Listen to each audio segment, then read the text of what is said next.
So now to follow up for the meditation in the Mahamudra. Mahamudra is not only the final result of your practice of meditation. It is pervasive into the beginning, it is also in the middle, it is also in the end. So here now, as in the root text, there is some level of how to make the progress in the meditation concentration, and commonly what is the obstacle of the meditation is the mental sinking and mental distraction. One is the inner distraction, one is the external distraction. Gopa as a distraction is a mental wandering. That becomes an external distraction. Mental sinking, which is considered as an inner distraction. So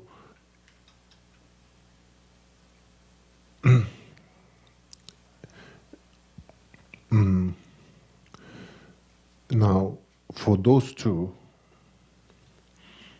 there's an antidote in the mental, mindfulness, temper, mindfulness, or mental introspection. Those two things, and in the meditation training, an individual sometimes gets. Once you get at the beginning, within these two training, mindfulness and mental introspection, I think individual go through kind of like sometimes too much into a mental introspection, sometimes too much into mindfulness and not being balanced with a mental introspection, not able to do. That is also normal, is kind of part of the process.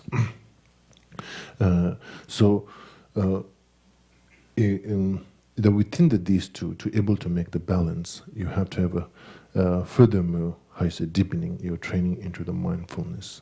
Right now I'll use as a temper as a mindfulness. Okay, so in the root text, it gives you almost like 4 different stages or options, or almost. The last one will be a little bit more options, but the first 3 are almost individual. We need to go through training into that kind of a mindfulness. The first one is basically beginner training in the meditation. Sometimes when you go to a training in the meditation, somehow when you kind of slowly dissolving or detaching into external engaging, that kind of fear, like, what I am doing, some kind of like not able to be into such a meditative states. That's kind of, for some people, that kind of experience arise. But now for some individuals, the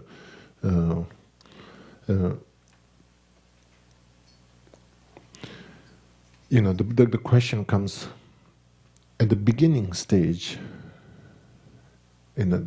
Call like the mindfulness, basically detecting all the mental distraction, inner distraction and external distraction.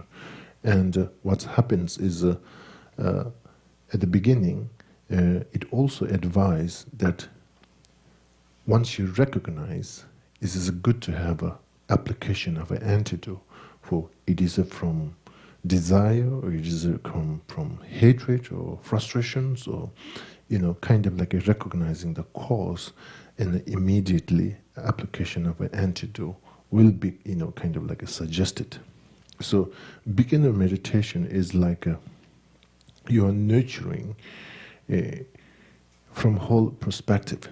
Sometimes also we get, in the other hand, sometimes we begin a meditation, better to be let going and engaging in just being mind, to just stay still. What happens is, if we able to handle that way, I think that's great. But again, at the beginning, if you're not deal with inner distraction and external distraction at the beginning, you're not apply the antidote, then it may become part of your meditation, or it may hit in within your meditation, and in the later it become even a more difficulty. So the first mindfulness is advice, tempa sarpa kyongsu, means the fresh mindfulness. Basically that means you need to re-cultivate, re-reflect into the antidote of all those inner distraction and external distractions. So, however, in the first training into the mindfulness or meditation, in concentration meditation, individual, have to have the instruction what to do once you face, once you're into that journey. Making sure you have well equipped and able to apply the antidotes.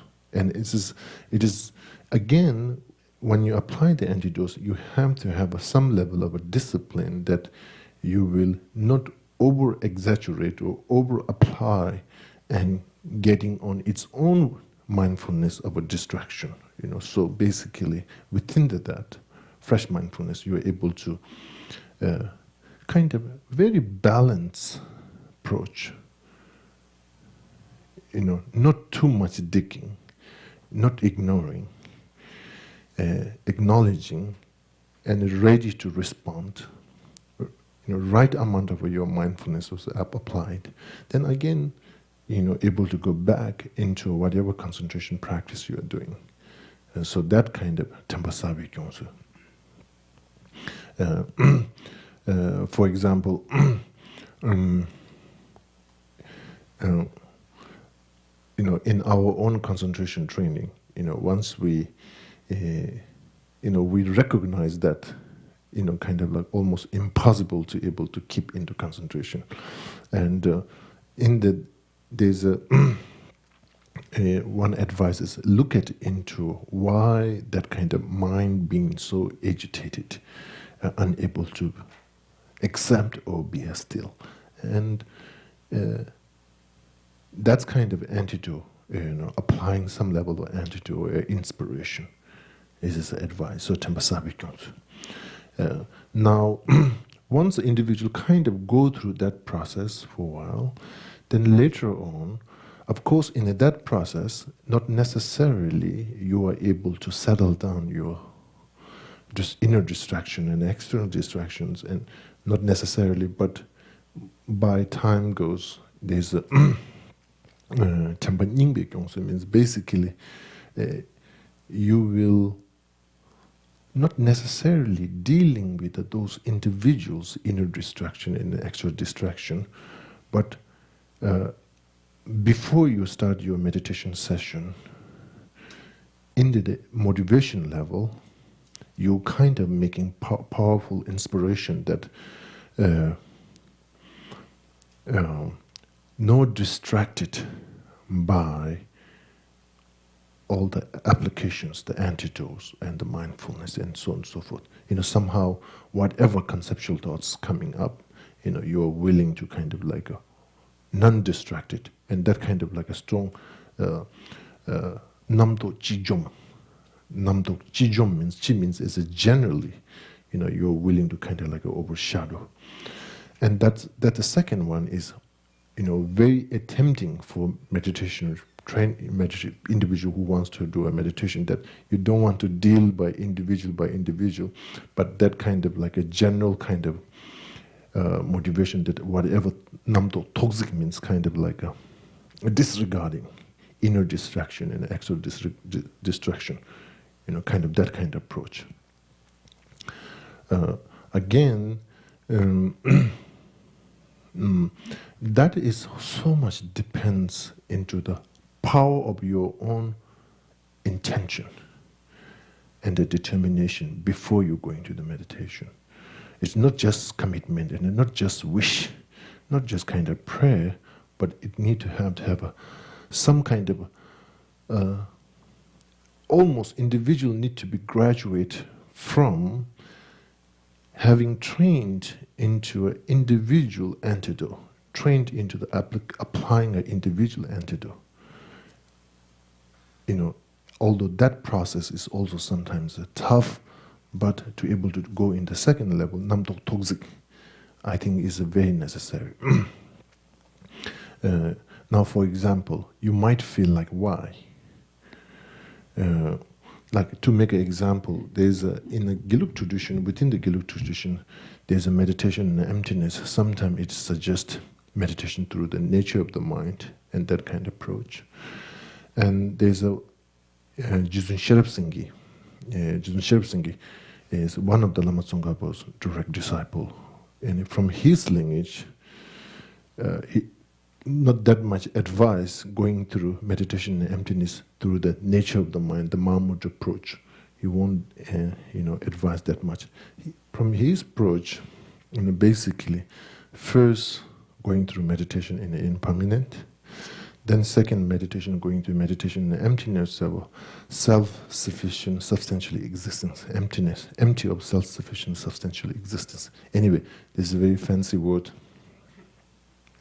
But if you have a study the tenet, this Kasarangyetu Tongba has this kind of very common wisdom of the four tenets. Then meditating into that, and then meditating into the emptiness of self. And even in that approach, sometimes they say like, why we can't do directly meditation in the emptiness of a self, why we have to go through this kind of process within that lineage. I think that's just like the build-up. So Namtok Togzin, even in this meditation, mindful Namtok Togzin means kind of like disregarding all conceptual thoughts. And it is not kind of like a training of like a let-going practice. It's not that kind of things. There is some level of a power and pushed any thought, any conceptual activity, even in antidote and so on. So it's just like whatever. It's namto chijum. It is a very tempting practice, but you have to have that training at the beginning, that able to apply for individuals the antidote. And once you have within the concentration training, once you have that, the second training, Tempa Nyingbe Gyongsu, means the continuity of following by the mindfulness. It's just kind of like a roughly translation of that.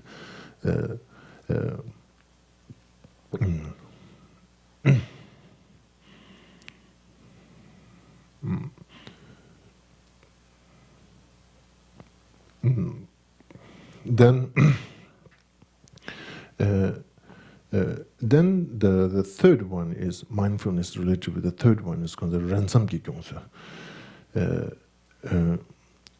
Ransamgi Gyongsu is basically some level of a balance.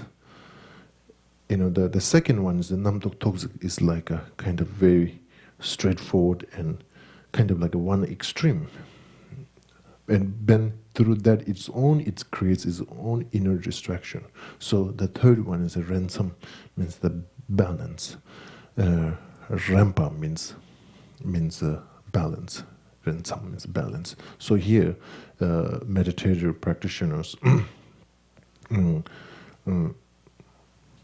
the quality of a concentration is not just having stillness into the object. That doesn't really complete the quality of the concentration.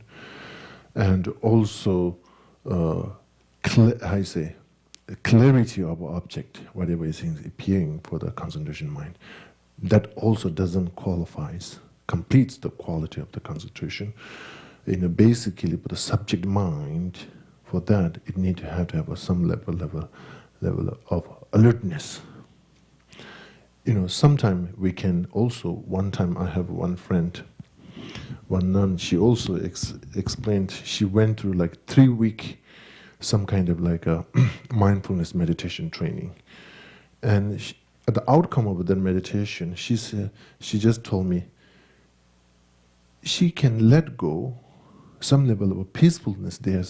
She detect alertness is not there. Alertness is not there. And that doesn't really complete your purpose of meditation. If we lose our alertness of our awareness, then we're losing big thing. Better to not be into that stillness. So alertness is a very powerful mental state. So the second one and the third one is kind of like a second one's the push of this, kind of like almost is like a reaction, due to our own karma and afflictions. This kind of like conceptual, spinning in our own mind and reacting from that. There's a naturally this kind of like a namdok jijom, topa burjom, means basically leveling up all the conceptual activities. That kind of motivation being very strong, and whatever concentration you are doing, kind of like approach of a stubbornness, being very stubborn. Then third one is that only really doesn't really brings the alertness. It can pacify conceptual activities and bring some kind of space and the calmness into your awareness, but the mental alertness. So, basically, concentration meditation is have to have a spacious and alertness. So, really, the struggle meditator face into having that space, but at the same time bringing up the alertness of the quality of the concentration. That is the main struggling. So Rensam Gyongsu in the third level mindfulness is basically meditators alertness with a space into your awareness. That's the effort mostly spending a time. So Rensam Gyongsu. So in that case, meditators basically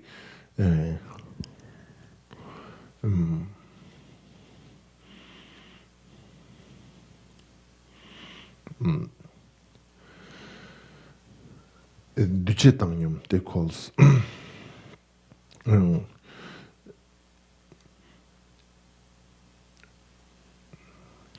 basically furthermore training into a mental introspection.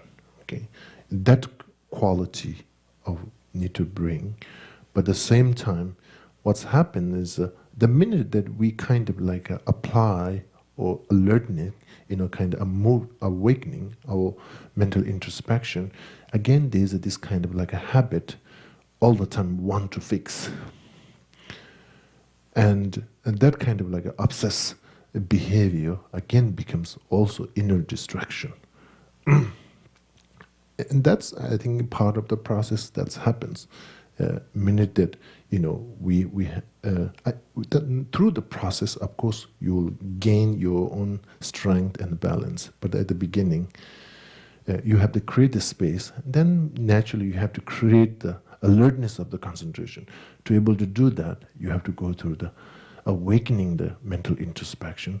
When you're trying to awaken the mental introspection, you have the habit of a want to fix, and somehow that kind of unbalance, natural process, again through the meditation, through the training, through the continuity, through the diligent individual person to bring into a duchetanyam, means basically balance of a, roughly translation is a balance of a collecting.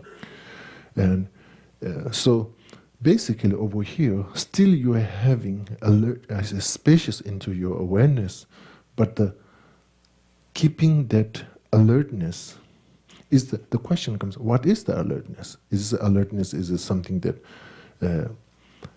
your concentration is kind of realizing the nature of something, or is it just nothing? Alertness is just balance or readiness, is a kind of like a readiness. The concentration have to have a quality of a readiness. I don't know how to say it, readiness. Maybe I'm just making that word.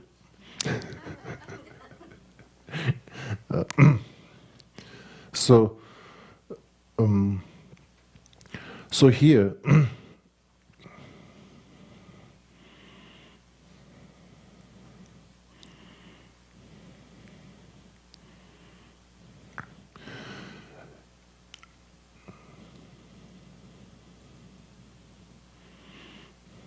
There's a lot of example. For example, one of the popular example is uh, like the mala.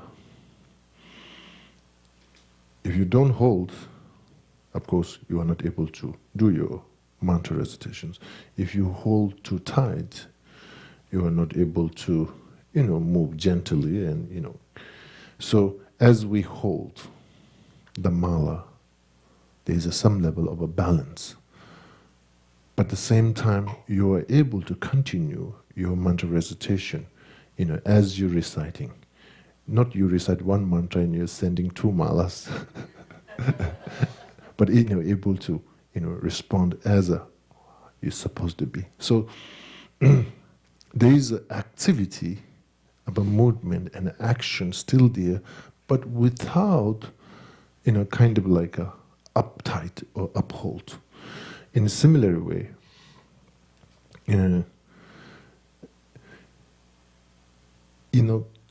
stillness or spacious in your own awareness, still existence, but still to be alertness and energizing our awareness, there's a risk individual have to take in the meditative practitioner. The risk is what?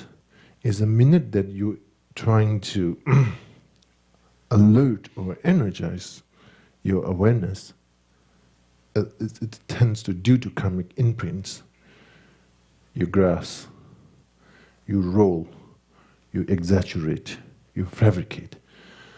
Now, there's a karmic forces there, but without awakening, alerting your awareness, you're not able to build the quality of your concentration. So here there is risk. Individual have to take it, getting there, non being afraid, awakening, but at the same time having the balance, what is the right time to stop, or not totally trying to putting off, but able to be in that kind of balance. So until creating spacious awareness, I think individual person can reach quite quick, because of the you learn very hard way through the conceptual activity, pain of the conceptual activity. So there's this kind of like a reaction, that process. Now going back, facing that activity is a quite challenge without overtaking by those conceptual activities. So then that quality taking to knowing the nature of the mind, the ultimate nature of the mind. This ordinary mind, if you're trying to introduce for the ultimate nature of it, the ultimate existence of the nature of the mind, then it's almost like a unbalanced. The way it's almost unbalanced. So that mind, spacious awareness, same time with the alertness, that kind of clarity mind. Now that mind, that subject mind, you take into your meditation, then that that kind of powerful awareness need to be dealt with the inner distraction and the external distraction. Okay, that's the one pointing, and that spacious awareness and the alertness, mental concentration need to be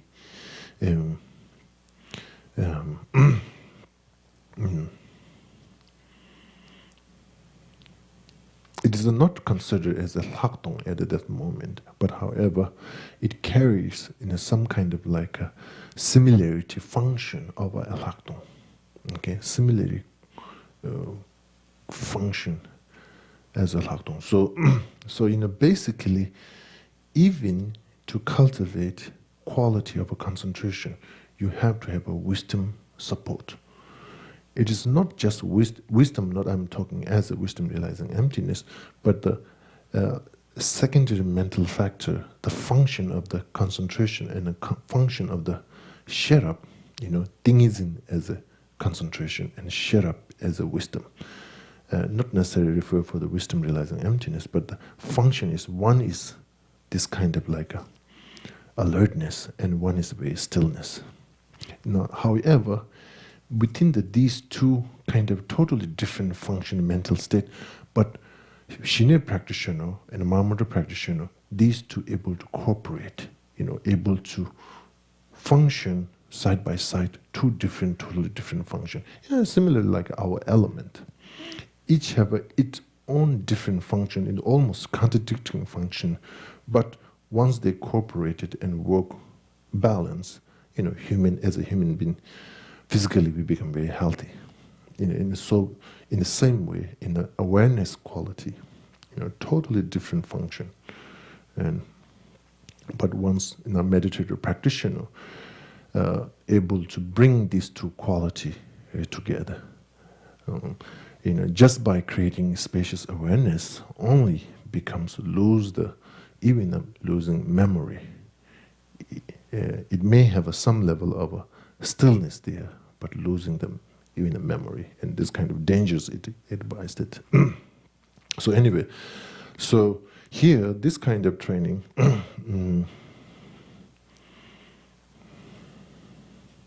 So anyway, that's the third one.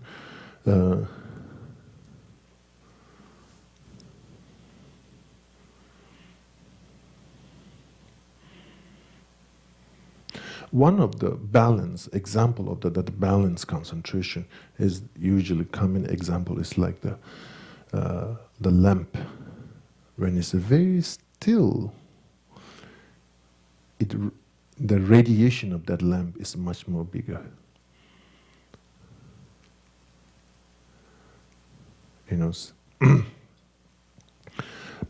But at the same time, there's a gentle movements can happen there, without kind of like destroying that beautiful radiance.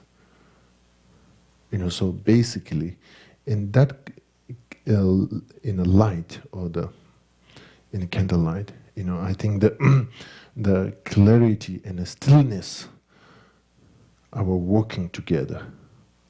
Alertness and the stillness is, in candlelight you won't say alertness, but the stillness and the clariness are working together. So there's like extra radiance. So that's one of the way the concentration practice, which is totally free from inner distraction and external distraction. Okay, now the another one is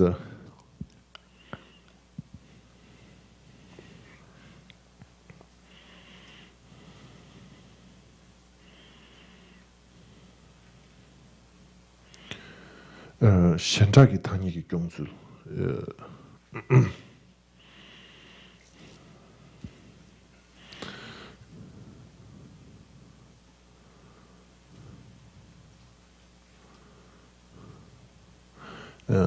Basically, this the last one is from the Gandhin Kagyu Mahamudra teaching from the point of view. This way of training your mind is considered as not unique of a Geluk Gandhin tradition, but more maybe it's more further in the Kagyu tradition, must be. So, Namdo Khanda Khangeba, Teze Rayang Tong Sarchar, Teshin Nebe Senayang, Teshin Neze Tangmayang, Madip Tong Sang Rikibas, Tonga Niju Debashis.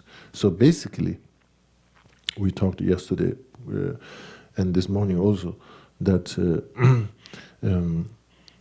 whatever conceptual thoughts arise within your own meditation, basically, you are not trying to apply individual's antidote.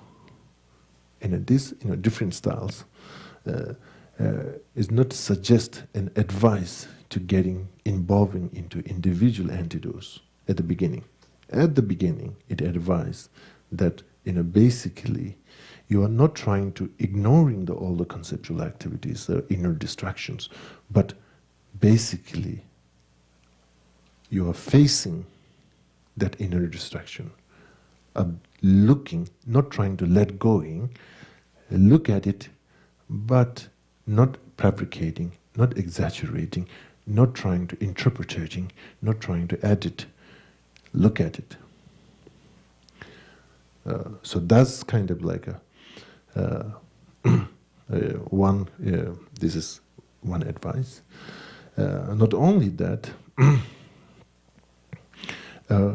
even your concentration is very still, even your concentration is going very smooth.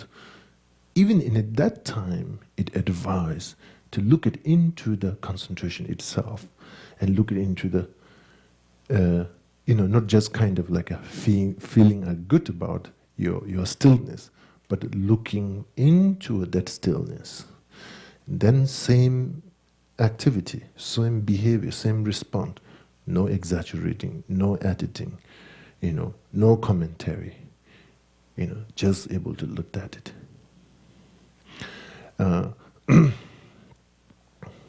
So, basically, when you distract, not let going, not editing, no exaggerating, able to look at it into that inner distraction, and basically, outcomes that's supposed to be some level of a experience of a emptiness, not necessarily consider as an emptiness of ultimate truth or not that nature, emptiness of maybe absence of that kind of conceptual activity. Okay, and also when the mind is very still and not just satisfying and rejoicing, but looking into stillness, and by looking that also creating absence of a stillness. That is a little bit complicated. Basically, once individual able to emerge this absence of a mind,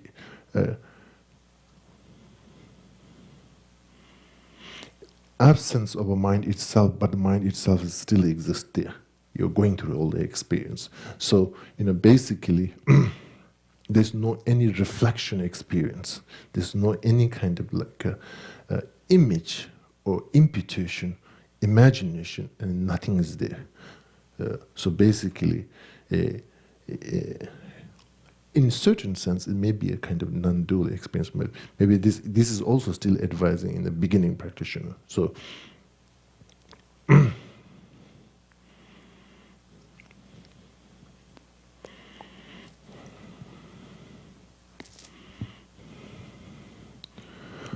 But however, in Panchen Losang Chugye Gyaltsen's in his root text, he's not, somehow this kind of expression, he says still, if you're skillful way to able to handle the last way of a training of mindfulness, that will becoming very unique way to cultivating Shine.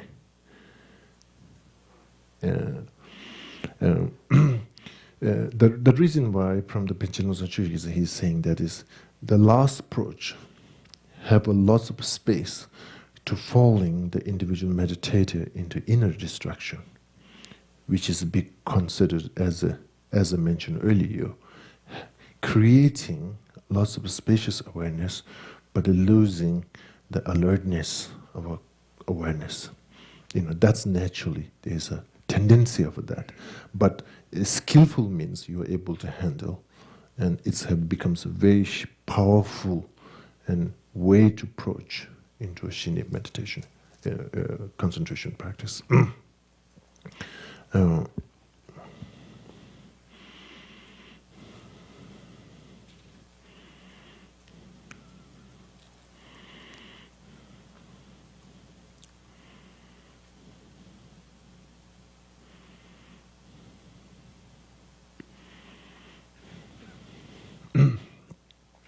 Now, the last one is a training into the meditation practice.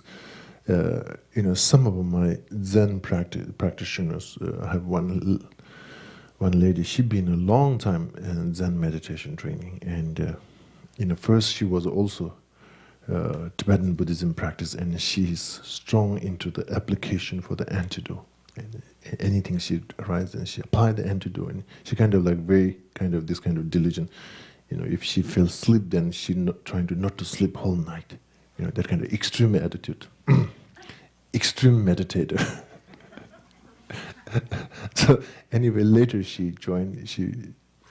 She's a Tibetan Buddhism too much, so she went to Zen tradition, and she'd been a long time in Zen practitioner. So what she told me is like, yeah, it's okay. Why I should fight with my own self? Let's emotion comes. Let's express. Somehow, I think she felt applying an antidote. She felt is repressing your thoughts and emotions, and so that's her own process. So she fell into the non-repressing, and this fifth approach is kind of similar. And the example is like, when the birds, you are traveling in the middle of the ocean, and of course there's no place that bird can land. Because of that, you shouldn't hold the boat, boat, and the bird. And anyway, the wiser way to handle is just let go that bird. It will run, it will go, it circle, and again it will come back on the boat. Where are you going to land it?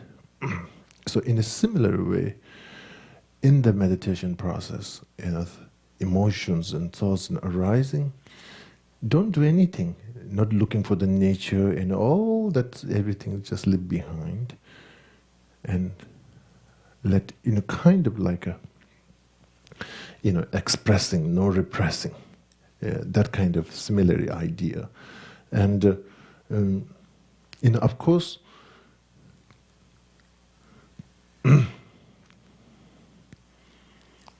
Basically, technique is the thoughts and conceptual activity to get tired. That's the kind of like the technique. How it's the training is somehow that kind of approach. So once you get tired of that, you don't have to apply the antidote.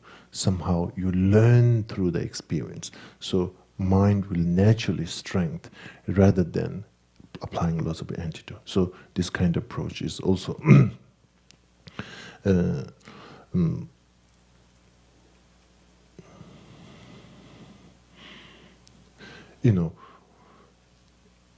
problem is then we do the same thing with the next thing, then the next big thing. You can tie with the one thing, but you go for the another one, and you go for the another one. So there's an endless story. So, however, so now I think this whole different advice. I think you don't have a kind of like a sign for one track. I think knowing this whole different approach is important. Then our mental states and our karmic experience is changed day by day. Because of that circumstances, I think we should be our own self, not being signed or committed for one way of doing. I mean, we should be aware for all those things, and able to take those applications at the beginning, I think. And but at the same time, we have to make a very discipline our own self, not being spoiled by all those different options.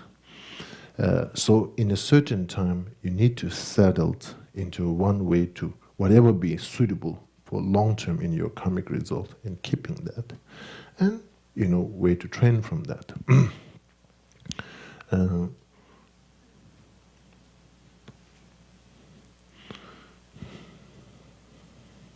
One time I was traveling to India, and as early morning, when you come from West, you arrive in New Delhi early morning. Most of you been in India. So I changed some money, because I need to go the next morning. I was planning to go back to Kathmandu to visit my parents. And,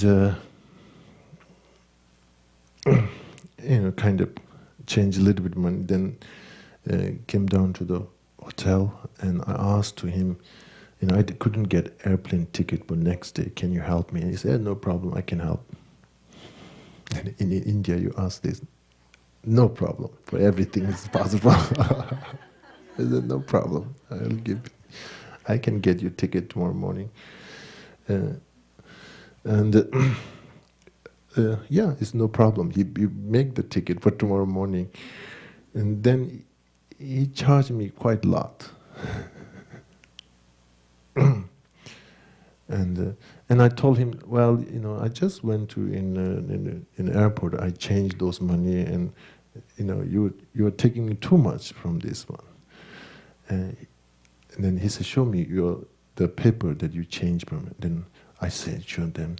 Then he told me, world is changing minute by minute.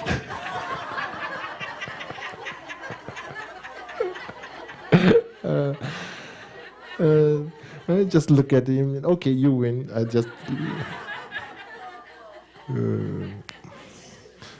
told you, just one, like 45 minutes ago, I changed for that. And he said, like, world is changing minute by minute.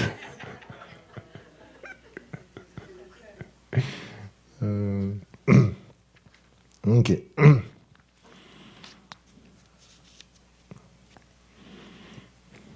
Okay. I think we should stop here before take up by too much distraction.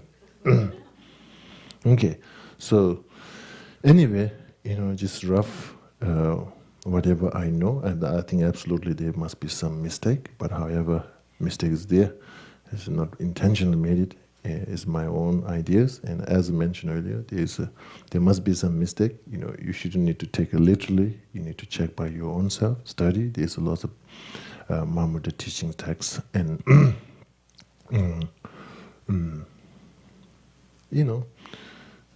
the Buddha himself mentioned, that's kind of interesting. I discovered this, and he mentioned, I'm not sure it's true, but you check it out. That's kind of the freedom. So, anyway,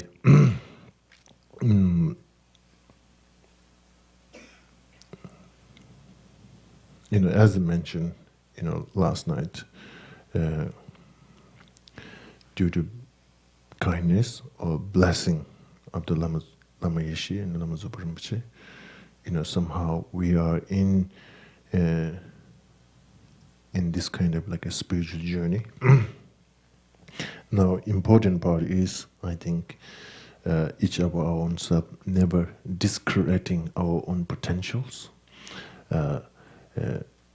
constantly being alert, one of the quality of meditation, alertness, some kind of course, any circumstances in the individual life or whatever we're doing, challenge is there for every time until we are enlightened, until all the karma are taken out from universe, then maybe there's no challenge. But anyway, we're going to face this kind of things.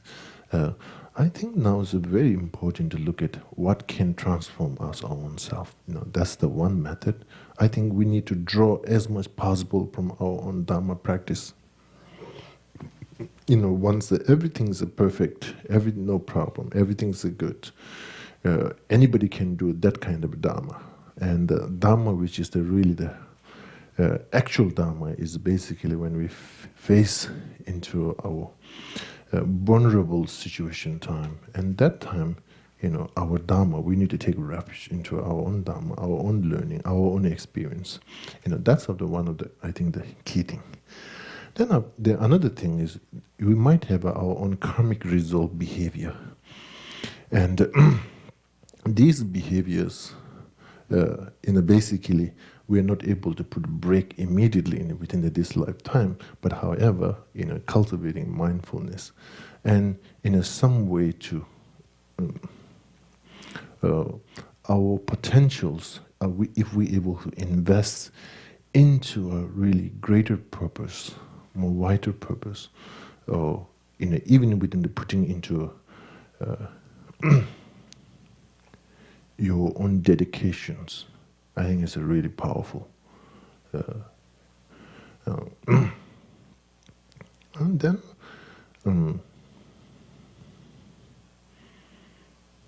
this prayer is really beautiful.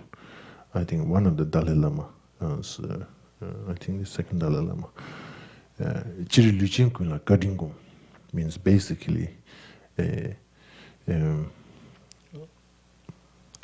being mindfulness in your daily life, remembering or reflecting into some level of respect into our sentient beings. And sometimes we have a bad behavior to judging, this and that. That's kind of the karmic behavior result. We're not able to put immediately restriction and a break into that, but being mindfulness will be purify that imprint. So anyway, that verse is Chirluchinkun Katingum, means basically generally our attitudes have to be some kind of like a respect attitudes. Respect is not kind of like a physical kind of bowing down and that kind of things. Is basically non-judgmental attitudes. That need to be a very well mind-trained. Means basically, sometimes we get kind of like uptight with the my tradition and that tradition, and some kind of like a ego uptight it into our own individual traditions or the lineage or whatever we're going to say. So here, individual person need to create some level of a balance, respecting your own tradition as same as respecting another lineage and traditions. So respect in terms over here, basically willing to deep listen. It's not so much that, just kind of like a passive attitude. It's not that kind of things. Willing to listen, willing to learn, willing to open your hearts and emotions to train into that. That's kind of like a very powerful.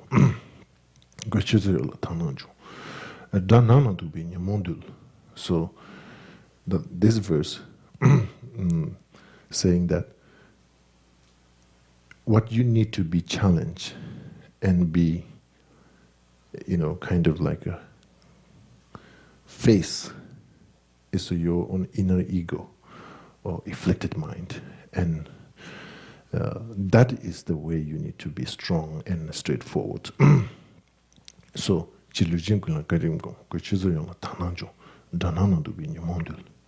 so this is we should, including myself, this moment, due to karma, I'm the teller. But anyway, time to time, myself also becomes judgmental, and sometimes you just remember evening Bhajasattva times, then only, being too judgmental. Yeah. But sometimes on the spot, if you are lucky enough, on the spot. But anyway, I think, that kind of attitude. And then, of course, again, this kind of balance. Having spacious awareness, but at the same time, the alertness. Our, attitudes, either totally there and occupying all part of the aspect, or non-engaging at all, this kind of like extreme behavior. I think by process, we may fall into the extreme, and that is, I think, part of the process. But we have to be intelligent enough to cross through, go beyond. Okay, that is the part of the spiritual journey. So, then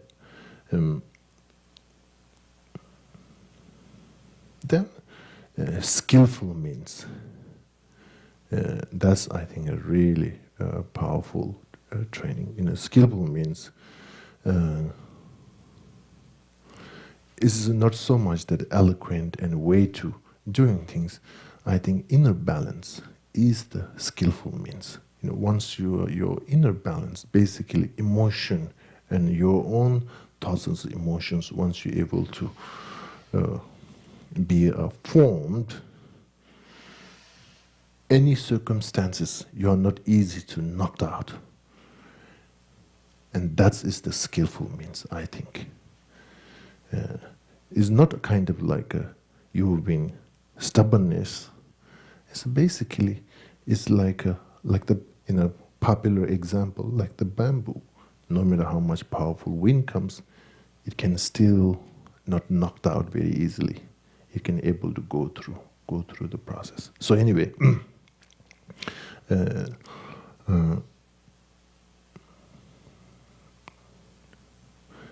concept of accepting, I think rather than accepting, understanding the situation, and that becomes inner balance, and that becomes the strength and skill, I think. Okay, now your ears must be tired, and my mouth is tired too. Okay, we'll stop here.